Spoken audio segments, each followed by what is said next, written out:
আসসালামু আলাইকুম, কেমন আছেন? এমআরপি বা ডিজিটাল পাসপোর্ট কি বন্ধ হয়ে গেছে? বন্ধ হয়ে যাবে? তবে কি আর এমআরপি পাসপোর্ট বানানো যাবে না? এই প্রশ্নটি আমাদের কাছে অনেকেই করেন। এবং ই পাসপোর্ট কি সবার জন্য বাধ্যতামূলক কি না? এটাও অনেকে করেন।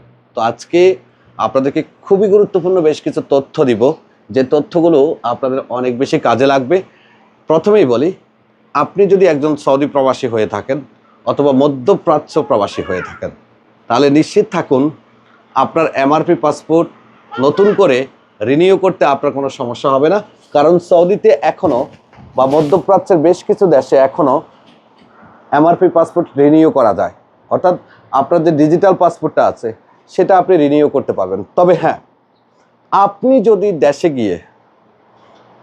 দেশে যাবেন, দেশে গিয়ে পাসপোর্ট বানাতে চাইবেন, তখন কিন্তু আপনি এমআরপি পাসপোর্ট বানাইতে পারবেন না। তখন অবশ্যই আপনাকে ই পাসপোর্ট বানাতে হবে।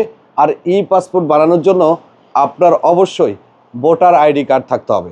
এখন আমাদেরকে অনেকেই প্রশ্ন করেন যে মিশাল ভাই, আমি যদি দেশে গিয়ে আইডি কার্ড না বানাই তাতে কোনো সমস্যা হবে কি না? অথবা আমি যদি চাই এখন ই পাসপোর্ট বানাতে, তাতে কোনো সমস্যা হবে কি না? না, আপনি যদি চান আপনি এমআরপি পাসপোর্ট থেকে ই পাসপোর্ট করতে পারেন।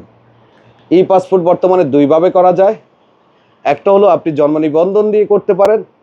অবশ্যই আপনার জন্ম নিবন্ধন এবং এমআরপি পাসপোর্টের তথ্য হুবহুব মিল থাকতে হবে, এবং আপনার জন্ম নিবন্ধন হতে হবে সম্পূর্ণ ইংরেজি অনলাইন করা।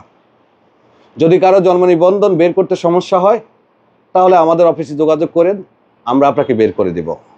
দ্বিতীয়ত, আপনার কাছে যদি ভোটার আইডি কার্ড থাকে তাহলে আপনি ভোটার আইডি কার্ড দিয়েও চাইলে আপনি আপনার জন্য ই পাসপোর্ট তৈরি করতে পারেন। আবারও বলে রাখি, সৌদি আরব সহ মধ্যপ্রাচ্যের দেশগুলোতে এখনও এমআরপি পাসপোর্ট চলছে। আশা করি আগামীতেও চলবে, যদি সরকার বন্ধ ঘোষণা না করে।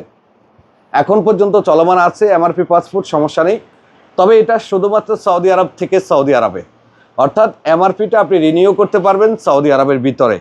দেশে গিয়ে যদি আপনি এই পাসপোর্টটা পরিবর্তন করতে চান তাহলে অবশ্যই আপনার ভোটার আইডি কার্ড লাগবে, তারপরে গিয়ে আপনি ই পাসপোর্ট পাবেন। ধন্যবাদ যারা প্রশ্ন করেছেন, আপনাদের সবাইকে আরও একবার শুভেচ্ছা জানাচ্ছি। আল্লাহ হাফেজ।